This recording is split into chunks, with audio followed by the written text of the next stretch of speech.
বন্ধুরা, আশা করি প্রত্যেকে ভালো আছেন। খবর ভারতবর্ষ চ্যানেলে আপনাদের প্রত্যেককে স্বাগত। হ্যাঁ বন্ধুরা, অত্যন্ত গুরুত্বপূর্ণ নিউজ ব্যাংকিং ও লোন সংক্রান্ত। মোরাটোরিয়াম বা লোন রিস্ট্রাকচারিং 1 সেপ্টেম্বর থেকে কিভাবে লাগু হবে বা কিভাবে কার্যকরী হবে সেই নিয়ে অত্যন্ত গুরুত্বপূর্ণ প্রোগ্রাম। সম্পূর্ণ ভিডিওটি দেখুন। আশা করব যে যাবতীয় কনফিউশন বা যাবতীয় সমস্যা নিরসন হবে। বন্ধুরা, আমরা দেখে নেব নিউজ 18 এই পত্রিকায় প্রকাশিত খবর। দেখুন, একদম নিচের দিকে আছে আপডেটেড অগাস্ট 29 অর্থাৎ 29 তারিখের খবর, 29 তারিখের বিকেলের খবর। নিচের দিকে দেখে নিন, টাইমও দেখে নিন, তারিখও দেখে নিন, কারণ আপনারা তখন বলবেন যে আমরা ভুলভাল নিউজ নিয়ে আসছি। না বন্ধুরা, সেরকম কোনো ব্যাপার নয়। আমরা মোটামুটি সঠিক খবর, সত্য খবর এবং আপডেট খবর আপনাদের জানানোর চেষ্টা করি। কি নিউজ উঠে আসছে আমরা দেখে নেব, এবং কি কি সমস্যা বা জটিলতা বা কনফিউশন, যাবতীয় কনফিউশন কিন্তু দূর করে দেওয়া হয়েছে বন্ধুরা এই নিউজটির দ্বারা। আপনারা অবশ্যই দেখুন। 31 अगस्त को ख़त्म हो जाएगी लोन पर ईएमआई छूट। अब आप सस्ती ईएमआई के लिए उठाए लोन রিস্ট্রাকচারিং का फ़ायदा। অর্থাৎ 31 আগস্ট যে মোরাটোরিয়াম ছিল সেটি শেষ হয়ে যাচ্ছে, আমরা প্রত্যেকেই জানি, এখানেও তাই লেখা আছে।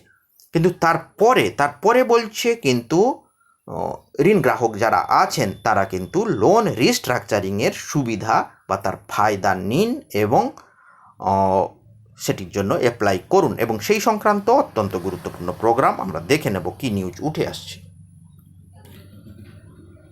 आज से 3 दिन के बाद भारतीय रिजर्व बैंक द्वारा 6 महीने के लिए लोन मोराटोरियम की अवधि समाप्त हो रही है। कोरोना वायरस के मद्देनज़र लॉकडाउन के बाद आरबीआई ने 3 महीने के लिए लोन मोराटोरियम का ऐलान किया था। बाद में इसकी अवधि और 3 महीना के लिए बढ़ा दी गई, जो कि 31 अगस्त को ख़त्म हो रहा है। এটি মোটামুটি আমরা প্রত্যেকেই জানি যে প্রথমে 3 মাস ঘোষণা করা হয়েছিল, তারপরে আবার 3 মাস, অর্থাৎ মোট 6 মাস, এবং 31 আগস্টে অর্থাৎ আর মাত্র 2 দিন বা 1 দিন পরেই কিন্তু সেই তারিখ কিন্তু শেষ হয়ে যাচ্ছে। এরপর আর কি নিউজ উঠে আসছে আমরা দেখে নেব আপডেट न्यूज। जेफरीज रिसर्च रिपोर्ट से पता चलता है कि लोन मोराटोरियम की आंकड़े पहले चरण की तुलना में दूसरे चरण में कम हुए हैं। अच्छा, एगुलो भारतीय रिजर्व बैंक ने इस महीने की शुरुआत में कहा था कि वो लेंडर्स को लोन रिस्ट्रक्चरिंग की सुविधा देगा। इससे उन लोगों को राहत मिल सकेगा जिन्होंने लोन लिया है लेकिन मौजूदा संकट में रीपेमेंट नहीं कर पा रहे हैं। रिस्ट्रक्चरिंग की सुविधा के तहत वॉरियर्स लोन पेमेंट के नए तरीके से रीशेड्यूल कर सकेंगे। आइए जानते हैं इसके बारे में सब कुछ। অর্থাৎ রিজার্ভ ব্যাংক জানিয়ে দিয়েছেন যে যারা দিতে পারবেন না কিস্তি, অর্থাৎ যারা সমস্যায় পড়েছেন, অর্থনৈতিক সমস্যায় পড়েছেন, মোরাটোরিয়াম শেষ হলেও তারা কিন্তু লোন রিস্ট্রাকচারিংয়ের সুবিধা নেবেন এবং লোনকে রিশিডিউল করাতে পারবেন। এরপর আমরা যেটি বলছিলাম যে বিভিন্ন সমস্যা বা কনফিউশন এখানে কিন্তু দূর হয়ে যাবে। বিভিন্ন ধরনের কোশ্চান এই লোন রিস্ট্রাকচারিং সম্পর্কিত, কিভাবে পাবেন, কি কি রুলস এবং রেগুলেশন ফলো করতে হবে, সব কিছু নিয়ে বিস্তৃত আলোচনা হবে এখন। লোন রিস্ট্রাকচারিং को लेकर आरबीआई ने क्या कहा है? প্রথম প্রশ্ন দেখে নিন। आरबीआई ने लेंडर्स के लिए वन टाइम रिस्ट्रक्चरिंग स्कीम का ऐलान किया है। इसके तहत लोन को रीपेमेंट शर्तों में बदलाव किया जा सकेगा। इसके तहत वॉरियर्स का अकाउंट स्टैंडर्ड ही रखा जाएगा। उन्हें डिफ़ॉल्टर या नॉन परफॉर्मिंग लोन अकाउंट के तौर पर मार्क नहीं किया जाएगा। आमतौर पर रीपेमेंट फेल होने के 90 दिनों के बाद ऐसे अकाउंट को एनपीए अकाउंट घोषित कर दिया जाता है। অর্থাৎ এখানে লোন রিস্ট্রাকচারিং ঘোষণা করা হয়েছে এবং এই লোন রিস্ট্রাকচারিং যারা নেবেন তাদের কিন্তু অ্যাসেট বা লোন স্ট্যান্ডার্ডই থাকবে, কোনো রকম এনপিএ বা ডিফল্টার কিন্তু ওনারা হবেন না। রিস্ট্রাকচারিং উইন্डो कब तक के लिए होगा, অর্থাৎ এই সময়সীমাটা কত দিনের। आरबीआई द्वारा दी गई जानकारी के मुताबिक बैंक 31 दिसंबर 2020 तक योग्य लोन्स को রিস্ট্রাকচার कर सकेंगे, অর্থাৎ ডিসেম্বর পর্যন্ত কিন্তু এই সুবিধা প্রত্যেক ঋণগ্রহীতা পাবেন বা ব্যাংক ওনাদেরকে দেবে। অর্থাৎ এর মধ্যেই আপনি রিস্ট্রাকচারিং করাতে পারবেন, ডিসেম্বরের মধ্যে যে কোনো সময়ে কিন্তু আপনি লোন রিস্ট্রাকচারিংয়ের জন্য আবেদন করতে পারেন ব্যাংকে, বা ব্যাংক আপনাকে দিতে পারে। কিন্তু ডিসেম্বর পেরিয়ে গেলে আর আপনি লোন রিস্ট্রাকচারিং করাতে পারবেন না। क्या गैर बैंकिंग संस्था और सहकारी बैंकों को लोन भी রিস্ট্রাকচার हो सकेगा, এইটা কিন্তু অনেকের মনে প্রশ্ন যে আমরা প্রত্যেকেই জানি ছোট ছোট যে সমস্ত ব্যাংক আছে বা মাইক্রো ফাইন্যান্স বা হাউসিং ফাইন্যান্স বা বিভিন্ন যে সমস্ত আর্থিক প্রতিষ্ঠান, প্রত্যেকেই কি এই সুবিধা দেবেন নাকি শুধুমাত্র ব্যাংক দেবেন, সেটা আমরা দেখে নেব। हाँ, आरबीआई ने सभी सरकारी बैंक, प्राइवेट बैंक, भारत में विदेशी bank, small finance bank, local area bank, क्षेत्रीय ग्रामीण बैंक, शहरी सहकारी बैंक, राज्य सहकारी बैंक, जिला केंद्रीय सहकारी बैंक, गैर ব্যাংকিং বিত্তীয় সংস্থান, এই গैर ব্যাংকিং বিত্তীয় সংস্থানে কিন্তু প্রায় পড়ে যাচ্ছে সমস্ত প্রতিষ্ঠান। হাউसिंग फाइनेंस কোম্পানি, অখিল ভারতীয় বিত্তীয় সংস্থান को ये সুবিধা দিয়া হে, অর্থাৎ প্রায় সমস্ত সেক্টরই কিন্তু এই সুবিধা দিতে বাধ্য। অর্থাৎ ব্যাংক থেকে আরম্ভ করে, কোঅপারেটিভ থেকে আরম্ভ করে, গ্রামীণ ব্যাংক থেকে আরম্ভ করে, micro finance, NBFC, housing finance company, যে কোনো প্রতিষ্ঠান, আর্থিক প্রতিষ্ঠানকে কিন্তু এই সুবিধা দিতে হবে।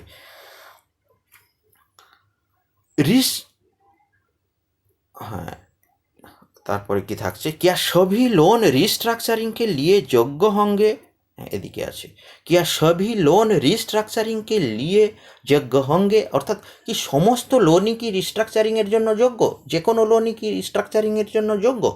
ये स्कीम उन सभी पर्सनल और कॉरपोरेट लोन के लिए है जो मौजूदा संकट की वजह से स्ट्रेस में है। इसके लिए कुछ शर्तें हैं, लेकिन फाइनेंशियल सर्विस प्रोवाइडर्स कुल 25 करोड़ रुपये से कम आउटस्टैंडिंग वाले एमएसएमई, এটা এমএসএমই নিয়মগুলোতে দেওয়া হয়েছে। হ্যাঁ, যেটি মূল কথা এখানে বলা আছে যে ये स्कीम उन सभी पर्सनल और कॉरपोरेट लोन्स के लिए है जो मौजूदा संकट की वजह से स्ट्रेस में है, অর্থাৎ সমস্ত ঋণের জন্যই কিন্তু এটি প্রযোজ্য হবে, তাদের জন্যই যারা কিন্তু বর্তমানে যে কোভিড সমস্যার দরুন যারা বিপর্যস্ত, আর্থিকভাবে বিপর্যস্ত, শুধুমাত্র তারাই এই সুবিধে পাবেন।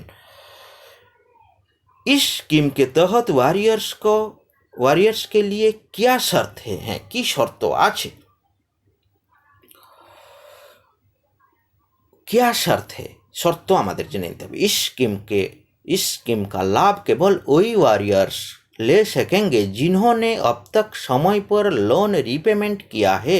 एक शर्त ये भी है कि 31 मार्च 2020 तक कम से कम 30 दिन के लिए उन्होंने कोई अमाउंट ओवर ड्यू नहीं रखा है, অর্থাৎ যেটি আমরা এর আগেও বলেছি যে 31শে মার্চের আগে তিনি যাতে 30 দিনের বেশি ডিফল্টার না হয়ে থাকেন বা তার ওভারডিউ না হয়ে থাকে। 30 দিনের বেশি হয়ে গেলে কিন্তু এই সুবিধে পাবেন না।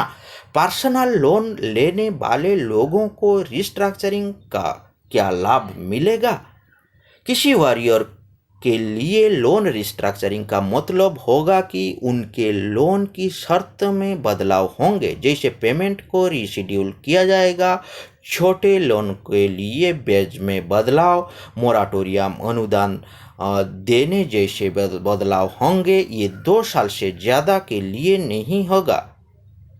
सभी योग्य वॉरियर्स के अकाउंट को स्टैंडर्ड अकाउंट के तौर पर मेंटेन किया जाएगा। অর্থাৎ এখানে বলা হচ্ছে যে কী কী লাভ পাওয়া যাবে। হ্যাঁ বন্ধুরা, লোন রিস্ট্রাকচারিংয়ের আন্ডারে কী কী লাভ আছে, যেটা সবার মনের প্রশ্ন, হাজার প্রশ্ন এইটাকে নিয়ে, যে কী কী লাভ পাবো আমরা ঋণগ্রহীতারা লোন রিস্ট্রাকচারিংয়ের দ্বারা, কী কী লাভ পাওয়া যাবে। বলা হচ্ছে যে এখানে আপনার যে ইন্টারেস্ট যেটি সেটি পরিবর্তন করা হতে পারে, অর্থাৎ কমিয়ে দেওয়া হতে পারে। দ্বিতীয় নম্বর মরাটোরিয়ামও দেওয়া হতে পারে। আমরা যেটি বারবার বলেছি যে মরাটোরিয়ামও কিন্তু থাকছে এবং 2 বছর পর্যন্ত দেওয়া হতে পারে মরাটোরিয়াম, এবং প্রত্যেকের অ্যাকাউন্ট স্ট্যান্ডার্ড থাকবে।